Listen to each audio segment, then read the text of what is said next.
Good evening to all of you. Thank you for coming. With all the cameras around, it makes me feel so nervous. I just console myself with the thought that this is my farewell public lecture, the last after 10 years in Macau. One of the most powerful scenes in the Gospel of Matthew is the text's finale, Matthew chapter 28, verses 16 to 20, which is usually described as the Great Commission or Ultimate Commission. In this pericope, the risen Christ appears to his disciples on a mountain in Galilee and announces to them that all authority in heaven and on earth has been given to him.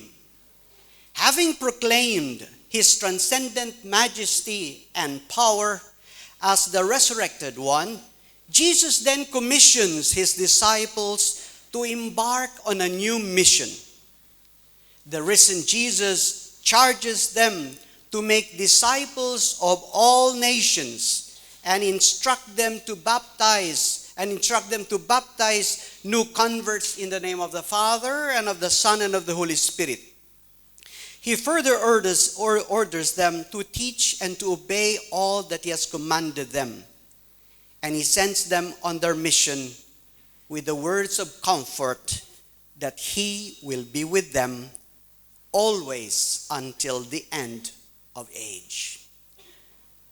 These 5 verses that conclude Matthew's gospel form a fitting, powerful, and memorable end to the gospel. And as David Sim rightly observes, it is no surprise that a massive amount of scholarly attention has been devoted to them. And because of the high prominence given, especially but not exclusively in Protestant circles, to the significance and interpretation of the so-called Great Commission or Ultimate Commission at the end of Matthew's Gospel, it has been employed as providing the biblical basis for mission. And it remains today the most important element of motivating missionary paranesis or exhortation. But to label it as Great Commission is a value judgment. The designation is not part of the biblical texts. Perhaps it might be more appropriate to call it the final commission, or the last mandate, or the mandate charge. Matthew 28, 16, 20 has often been used as an isolated proof text for answering the question, why Christian mission? And this idea must be challenged for several reasons. First, as pointed out by many scholars, it was not until the 18th century that Matthew 28, 16 to 20 became the primary mission text. Second, the text has been misused and or used out of context. It is mostly understood as sending people out to bring people into the community of faith. But the emphasis of Matthew 28, verse 19, and you have the English and Greek text, is not on going out, but on making disciples. Making disciples is imperative, command, and carried the main emphasis. The commandment bears on the formation of the disciples, not on their departure. Third, it is pointed out by scholars that nowhere in the New Testament does the Great Commission play a role concomitant or parallel to the role it has played in the modern Western mission. The decisive initiating factor for mission in the early church was not obedience to a command, but the activity of the Holy Spirit after Pentecost.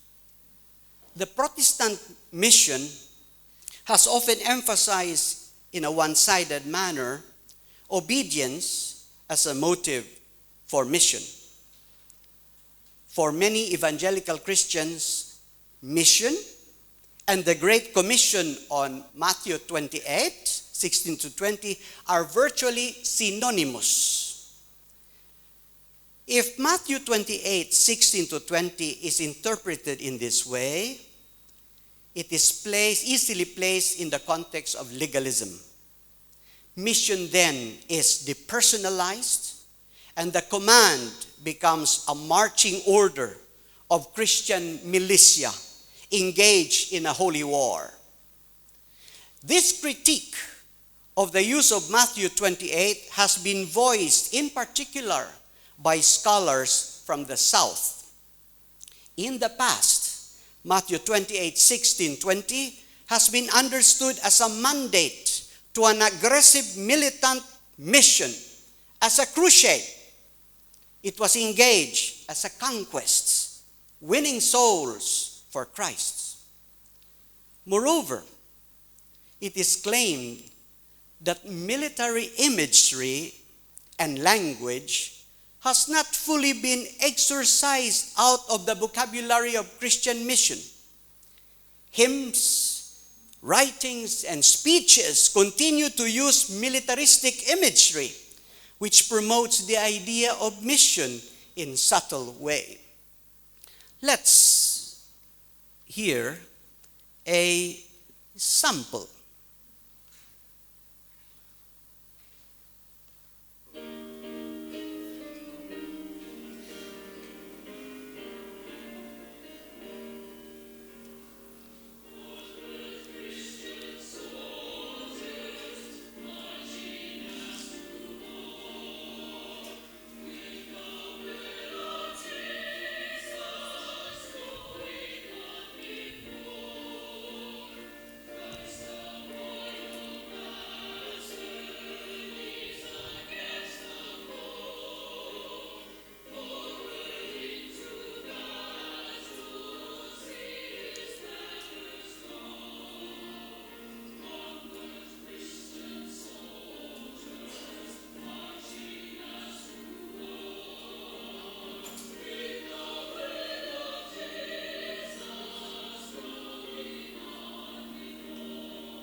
That's enough.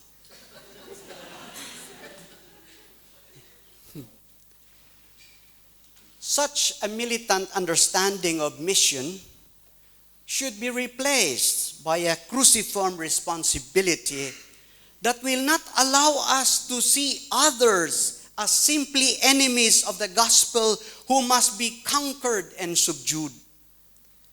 Mission has to be a cruciform activity, to be done in spirit of vulnerability and humility.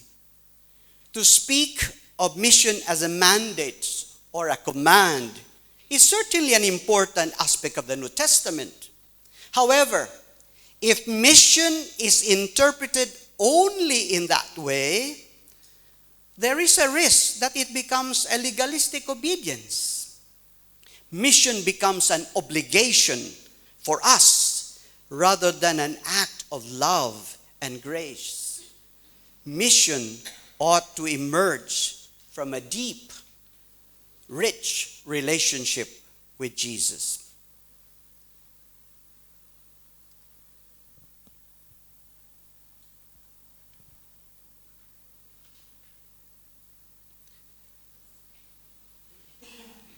The prominence of the Great Commission is also reflected in the documents of the Catholic Church on mission. When I looked at the documents to find out whether they quote or allude to Matthew 28, 18 to 20, this is what I found.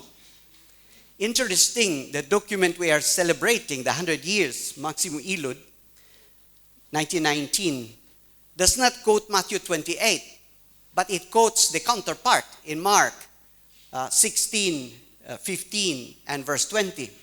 And then Rerum Ecclesiae, also Mark 16. But from there, from Evangelii Praeconis, all, you see, Lumen Gentium even 5 times. Nostra Aetate, none. Ad Gentes, 3 times. Evangelii Nunciandi, 2 times. Look at that. Redemptoris Missio, 7 times. Ecclesia in Africa, 4 times. Ecclesia in America, 4 times. Ecclesia in Asia, 5 times. Ecclesia in Oceania, 2 times. Ecclesia in Europa, 0. And you know the favorite biblical text in this Ecclesia in Europa? The book of Revelation. Very apocalyptic. Yeah? Verbum Domini 2 times. Evangelii Gaudium 5 times. Okay? So, now, how do scholars view Matthew 28, 16 to 20? In his monumental work entitled The Mission and Expansion of Christianity in the First 3 Centuries, Adolf Harnack toyed with the idea that Matthew 28, 16 to 20 was a later addition to the gospel, since he could not understand why Matthew would have added them. That was in 1908. Yet, in the 4th edition of his German book, he added that this manifesto, now he calls it manifesto, was a masterpiece. Matthew 28, 16, a masterpiece, a manifesto. It was not until 1940s that biblical scholarship, spearheaded by Otto Michel and Ernst Lohmeyer, began to pay serious attention to Matthew 28, 16 to 20. Without going into the details of the Wirkungsgeschichte of Matthew 28, due to time's constraints, it is frequently acknowledged that the Great Commission is essential in understanding the whole gospel. For example, Peter Ellis calls Matthew 28, 16 to 20 as Matthew's table of contents located at the end. Yeah? To Didi Kopp, it is the abstract for Matthew's dissertation and a digest and telos of the work. And you know, for our students here, telos does not only mean and, it also means goal. J. Blank calls it the theological program of Matthew. H. Kosmala consider it the most important concern of the gospel. P. Peter Christensen describes it as sort of culmination of everything said up to this point. The commentator R.T. Franz states that these verses, and I quote, bring the whole gospel to a dynamic conclusion, which is in fact more a beginning than an end.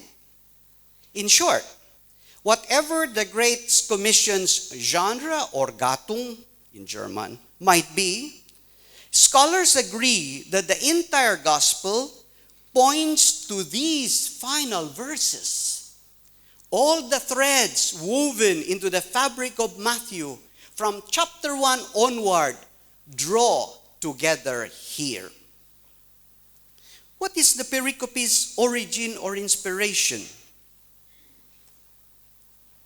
Some scholars have argued that the Great Commission was completely created by Matthew. Jack Kingsbury, employing linguistic analysis, has quite convincingly shown that Matthew 28, 16 to 20 stems from the hand of the evangelist Matthew.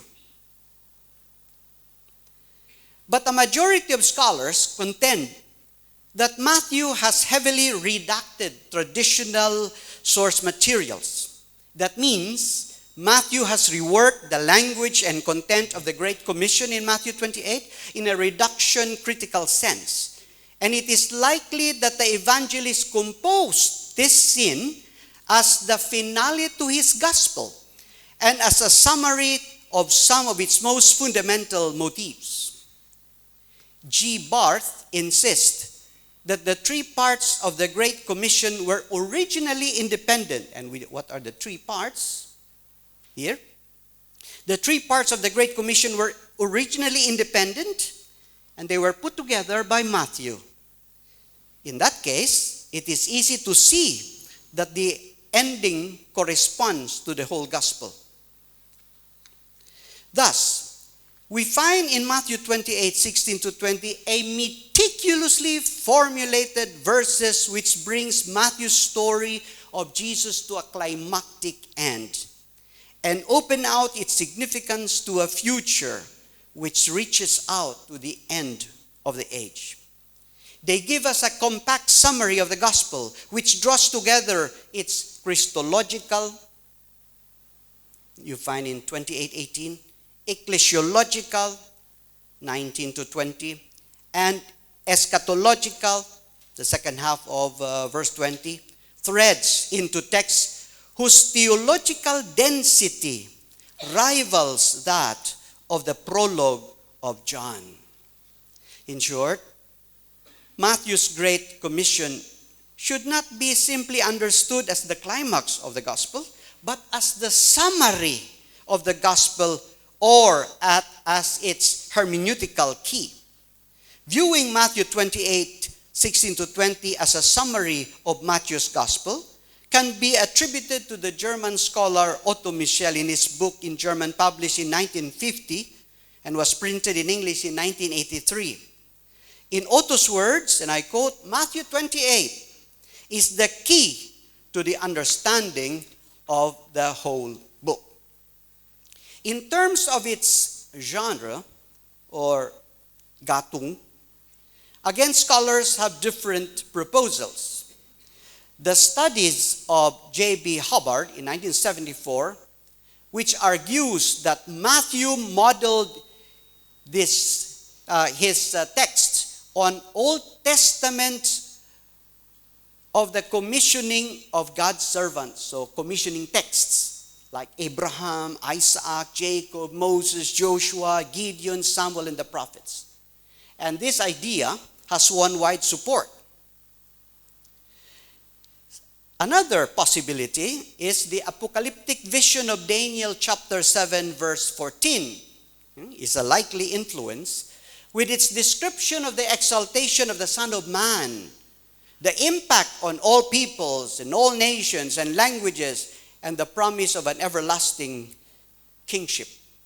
And this is what Daniel 7:14 says. To him was given dominion and glory and kingship, that all peoples, nations, and languages should serve him.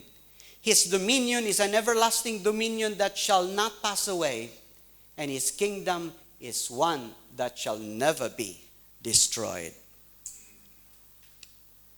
The declaration, all authority in heaven and on earth has been given to me, is probably an allusion to Daniel 7:14, and thereby affirms Jesus' identity as the exalted Son of Man.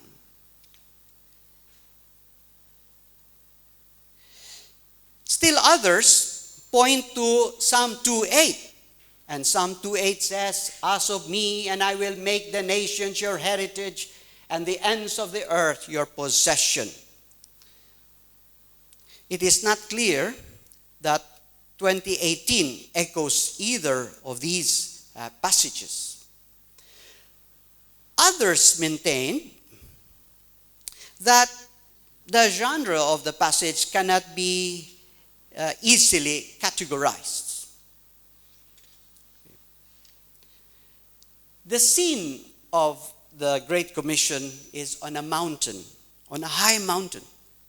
So the disciples go to a mountain, and the mountain is an important setting in the first gospel for moments of revelation and teaching.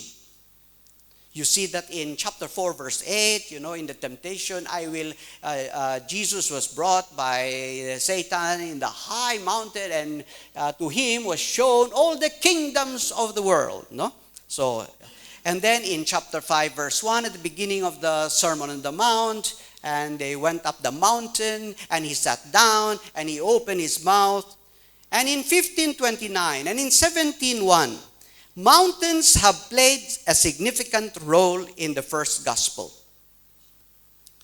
And then the disciples respond with reverence, seeing Jesus in the mountain in Galilee, worshiping him. Matthew's typical word, for those who are studying Greek, proskenein. Curiously, however, Matthew notes that some doubted. The Greek phrase, hoi de edestasan, is ambiguous. The verb is distadzo, and this verb distadzo implies doubt or hesitation in the face of challenge, as in Peter's response when confronted with the strength of the wind and the waves as he walks on the water. And that is why Jesus asked him, "Why did you doubt?" The Greek word used there is this word, distazo. Why did you doubt? Edestasas. The phrase hoi de edestasan leaves it unclear whether all of the disciples doubted or only some, since it could be translated either way. Given Matthew's portrayal of the disciples as of little faith, the text may be asserting that the disciples worship Jesus, yet remain weak and hesitant in this moment of their first encounter with the risen Christ.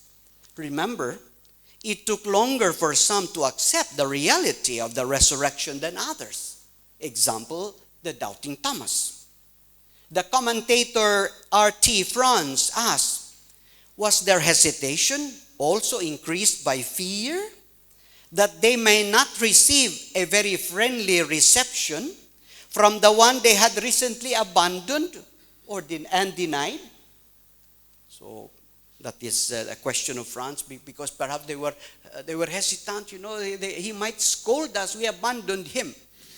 But this doubt or hesitation could be seen as an acknowledgement of the experience also of the Matthian community. We cannot separate the gospel from the experience of the Matthian community, as glimpsed through chapter 24, where the issue of false Christs and false prophets could lead even faithful community leaders to succumb, to surrender. Their hesitation may be the reason why Matthew portrays them as approaching them. Here he uses his characteristic word proselthon, often used in the healing stories to describe the reverent approach of the sick to Jesus. Now the risen Jesus himself approaches his hesitant disciples to reveal his full authority and to commission them. The Great Commission is introduced with one of the most important Christological statements in the first gospel. All authority in heaven and on earth has been given to me. This recalls the similar declaration of Matthew chapter 11, verse 27, where it says, all things have been handed over to me by my Father. It presents Jesus as the universal sovereign. With greater confidence, we can assert the conviction that Jesus, who suffered and was humiliated, has now been fully vindicated by God. Jesus the Messiah has been exalted through death and resurrection to the right hand of God, as predicted by Psalm 101 verse 1. And it says, the Lord says to my Lord, sit at my right until I make your enemies your footstool.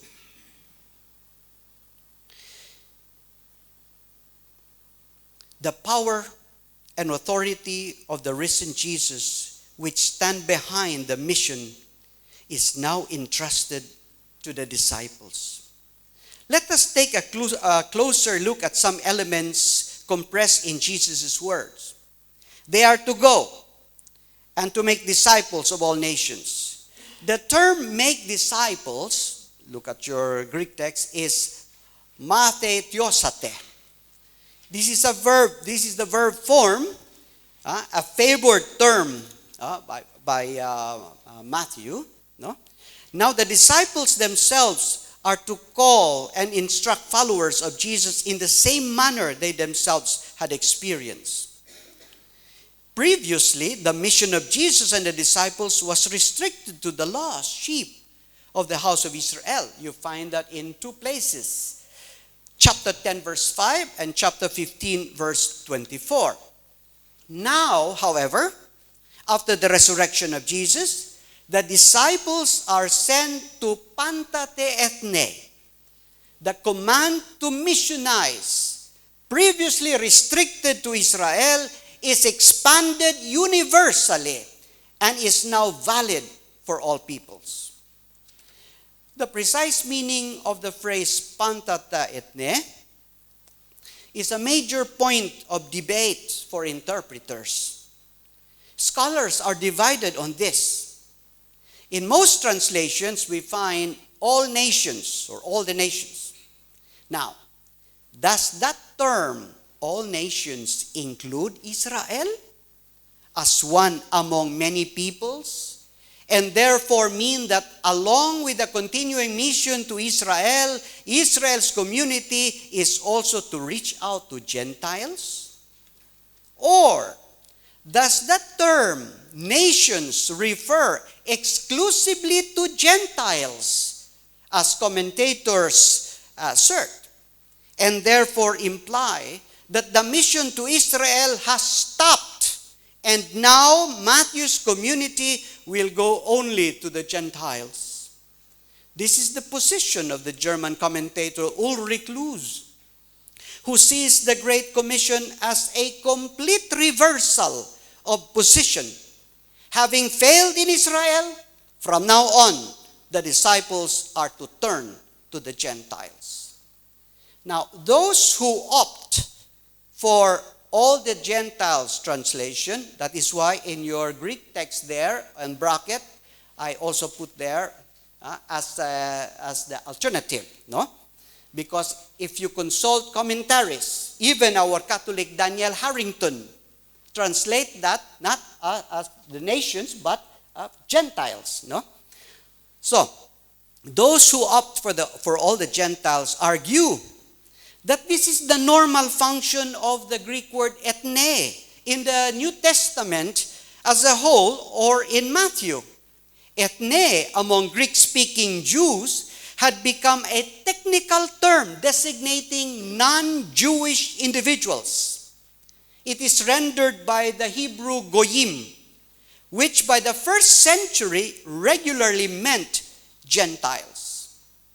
According to Douglas Hare, unless the context clearly indicates otherwise, it is proper to take ethne in each of its occurrences as meaning Gentiles rather than collective national entities.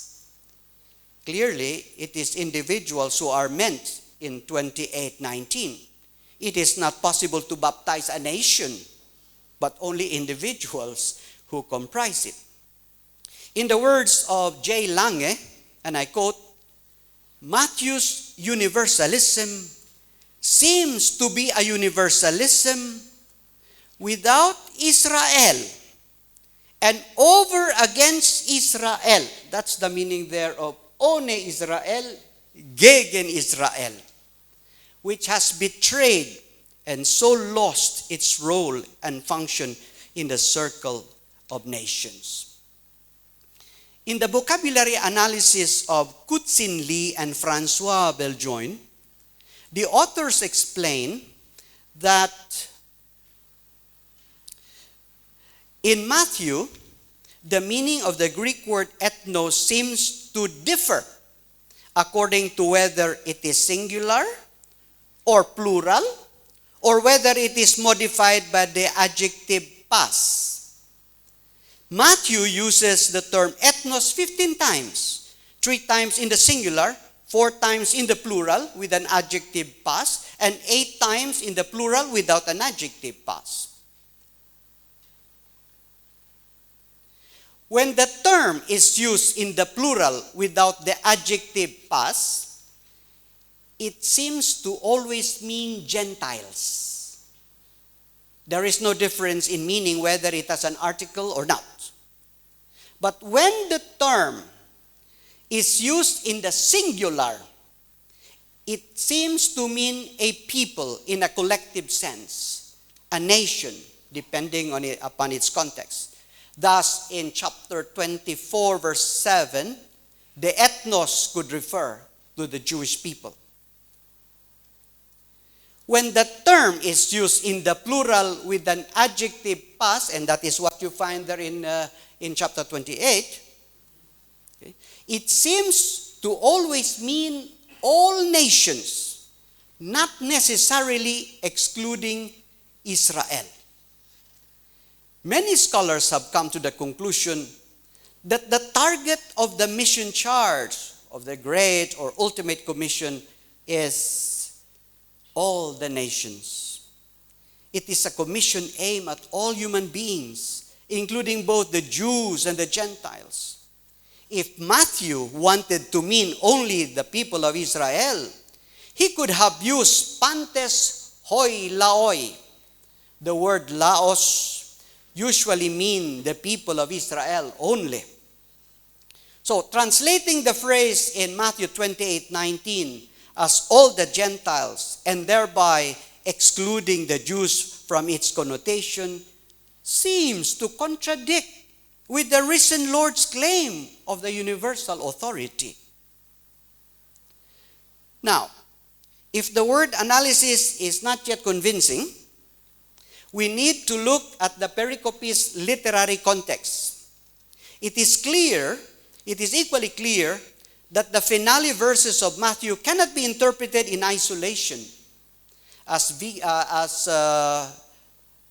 the scholar Vicky Balabansky explains, it is the gospel in its entirety that gives content and depth to the words of the risen Christ in Matthew 28:18-20. It is unacceptable to lift these verses out of Matthew's gospel in isolation and understand them without any reference to the context in which they first appeared. When that happens, the Great Commission is easily degraded to a mere slogan or used as a pretext for what we have in advance decided, perhaps unconsciously, it should mean. At the surface level, the inclusion of all nations as the mission target comes as a surprise in Matthew 28, since the Gentiles seem to have been excluded from Jesus and his disciples' mission as seen in 2 passages. First, in Matthew 10, verses 5 and 6. Let me read. These 12 Jesus sent out with the following instructions: go nowhere among the Gentiles and enter no town of the Samaritans, but go rather to the lost sheep of the house of Israel. In Matthew chapter 15:24, it says, to the Canaanite woman whose daughter was possessed by a demon, Jesus answered, I was sent only to the lost sheep of the house of Israel. Yet the inclusion of the Gentiles in Jesus' ministry, however, is not totally new or unusual, but already visible in the whole gospel. Scholars have noticed the coexistence of universalism and particularism in the Gospel of Matthew. For instance, don't we not see universalistic motives in Jesus' genealogy in Matthew chapter 1? You have there mention of several women who were not Jews. Ruth was a Moabite. The others were Gentiles. The visit of the wise men from the east. In Jesus' prophecy about the worldwide proclamation of the gospel, in chapter 24, verse 14, it says, And this gospel of the kingdom will be preached throughout the whole world as a testimony to all nations. And then the end will come. Don't we see universalistic motives in the inclusion of Gentiles in the kingdom of heaven mentioned in Matthew chapter 8 verse 11? And I quote, "I tell you, many will come from east and west and sit at table with Abraham, Isaiah, and Jacob in the kingdom of heaven." Did not Jesus commend the Gentiles for their good faith? To the Canaanite woman, he said, "Oh woman, great is your faith." And her daughter was healed instantly. To the Roman centurion who told Jesus, "Lord, I am not worthy to have you come under my roof, but only say the word, and my servant will be healed," Jesus replied, "Truly, I say to you, not even in Israel have I found such faith." This interpretation does not necessarily exclude Jews as prospective disciples. In Matthew 28:19, Jesus does not explicitly forbid mission to Israel. In contrast to Matthew 10 and 15, where the Gentiles seem to have been excluded from Jesus and his disciples' mission. What verse 19 explicitly does is to remove the restriction of the earlier Galilean mission. Perhaps Matthew is presenting these words of the risen Jesus as a turning point in the mission history of his community, where their efforts would be concentrated on including Gentiles, without, however, forbidding a continuing mission among Jews.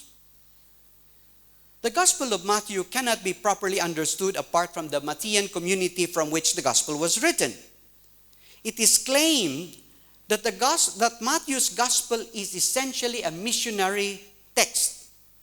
It was primarily because of his missionary vision that Matthew set out to write his Gospel, not to compose a life of Jesus, but to provide a guidance to a community in crisis on how it should understand its calling and mission, according to Bosch, the author of Transforming Mission.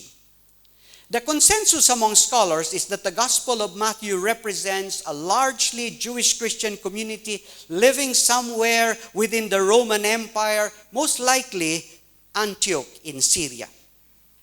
The Jewish Christian author must have left Judea before the Jewish War and settled in a predominantly Gentile environment.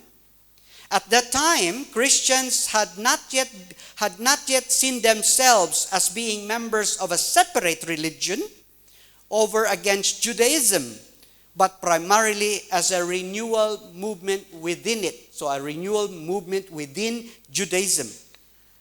By the late 70s and early 80s of the first century Anno Domini, the situation was fundamentally different. With the destruction of the Jerusalem temple, the Pharisees under the leadership of Johanan ben Zakkai were assuming exclusive control. The synagogue worship was regulated and replaced the now defunct temple.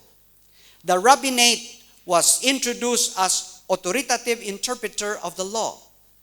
A bitter, hostile polemic had developed between Pharisaic Judaism and Jewish Christianity. Around 85 Anno Domini, we saw the formulation of the 12th benediction. The Jews have 18 benedictions and they added another one, no? Called Berkat Haminim, translated as the blessing of the infidels, which is actually a euphemism for cursing of the infidels. And I quote, "Let the Nazarenes and the heretics be destroyed in a moment. Let their names be expurgated from the book of life and not be entered with those of the just." Apparently, this moment of final and absolute break with the synagogue had not yet happened when Matthew wrote his gospel around 80s. But it was already experiencing a crisis of unprecedented magnitude as regards its self-understanding. What should its identity be in the coming years? Can it give up on viewing Jesus as more than just a prophet? Can it continue as a movement within Judaism? Can it give up a mission to fellow Jews? It is to this community that Matthew writes, a community cut off from its roots, its attachment to Judaism, exposed to the harshest level. They are a community in transition, rejected by their compatriots, yet without as yet having embraced a new identity. They are a divided community, made up of enthusiasts and legalists, with a main body probably somewhere in between. Matthew's intention was not just to cope with the new pressures they are confronted with, but to assist them in developing a missionary ethos that will match the challenges of a new epoch. Matthew desires his community no longer to regard itself as a sectarian group, but boldly and consciously as the Church of Christ. And my students in Synoptic Gospels will note that Matthew is the only evangelist who uses the word ecclesia, church. It is against this background that we have to see the apparent contradictions in Matthew's gospel. While on one hand it is clear that on one hand it is clearly the most Jewish of all our gospels. On the other hand, Matthew's gospel consistently and systematically engages in polemics against the Jews and their leadership. It is in this sense that the gospel of Matthew is indeed baffling, indeed confusing. Matthew deliberately included both sets of conflicting sayings in the service of the overall purpose of his gospel. It is possible that the different sayings also reflect the opposing views and tradition in Matthew's community. Matthew chooses to include both. He does not simply play off one group against another, but Matthew could also be reflecting his theological position. A mission to Israel and a mission to Gentiles need not exclude, but ought rather to enhance each other. Thus, the Great Commission may mark the beginning of a new chapter in the history of Matthean community. Let us take a look at certain requirements for those who participate in God's mission. There are 4 key forms in the Great Commission. These forms are go, make disciples, baptizing, and teaching. Of these 4 words, the verb mathetein, to make disciples, is central and is the only one which is imperative. Matheteosate is first aorist imperative, second person plural. It expresses the core of the discussion. Thus, Matthew 28:18-20 is primarily to make disciples. The other 3 verbs are participles, which are involved in the central commission. Poreotentes, baptizontes, didascontes are subordinate to the finite verb matheteosate. The verb to make disciples occurs only 4 times in the New Testament.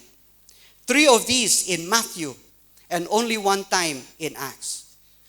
The most striking use of the verb mathetein is encountered in the so-called Great Commission. It is also the only instance in which it is used in the imperative sense, make disciples. Furthermore, it is the principal verb in the Great Commission and the heart of the commissioning. When this is properly understood, a different picture of mission emerges.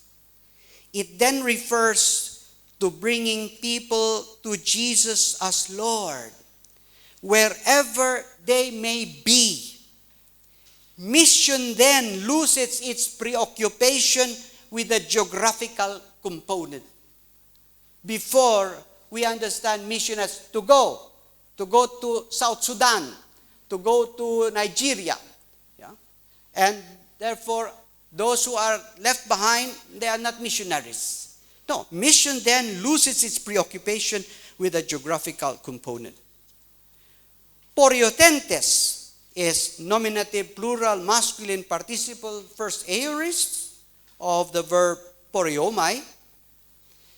Is an auxiliary participle and should not be understood as a separate command, but adding emphasis and urgency to matetiosate.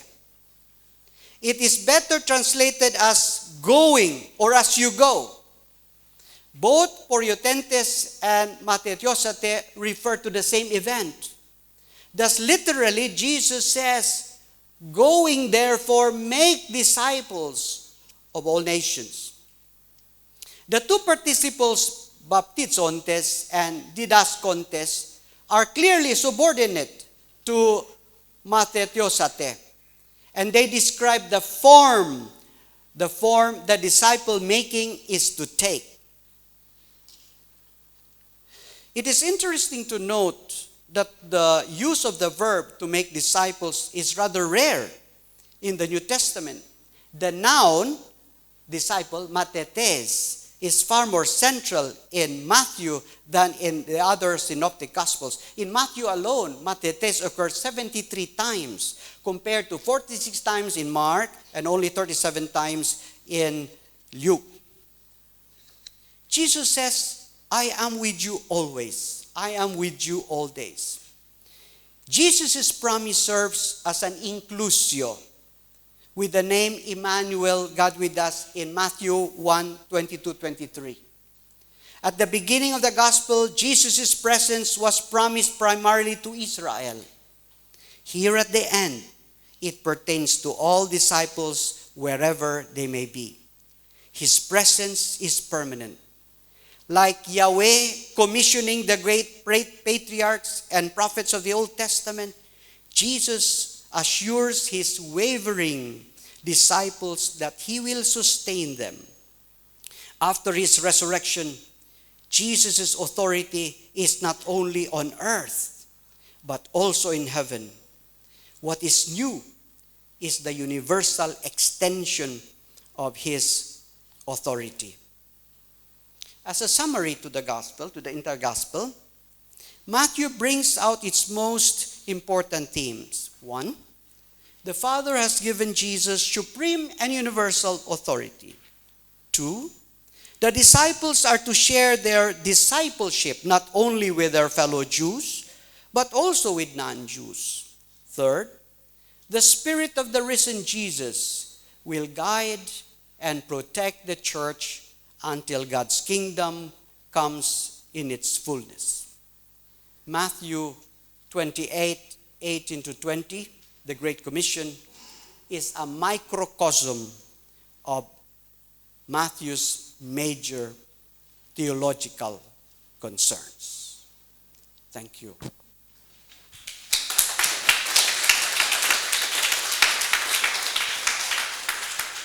I don't want to go into the details. It is going to bore, non-scripture people. We can have some open forum, if there are questions. This is a challenge to our students. This is a possible topic for dissertation, no? For your practicum dissertation. You will be overwhelmed with the volume of literature written on the subject matter.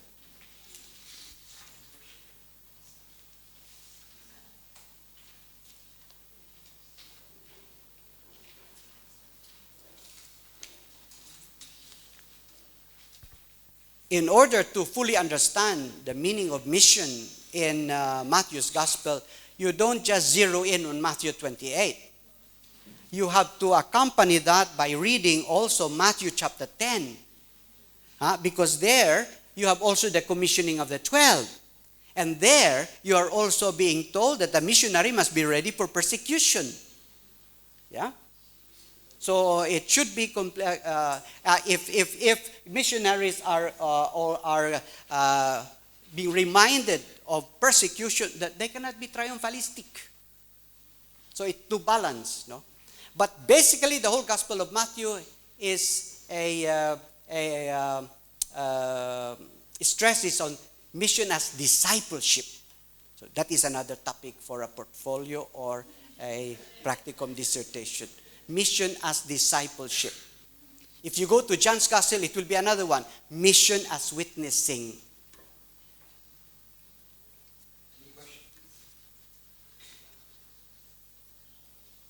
I promised, Father, to end before 9.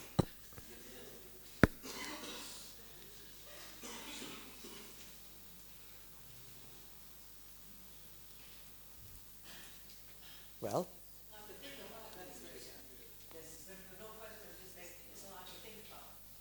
yes. It's also a re-evaluation of our missionary strategies in the church. Because people from the South are, Latin America, Africa, and Asia are questioning, asking questions about our missionary strategies.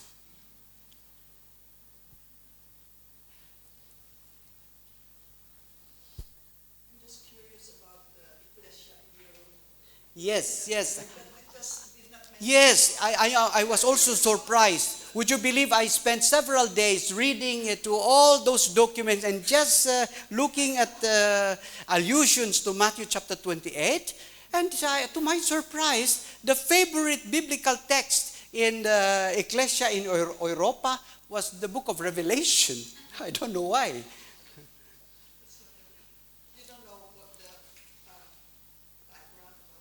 Well, this is the result of the synod, of that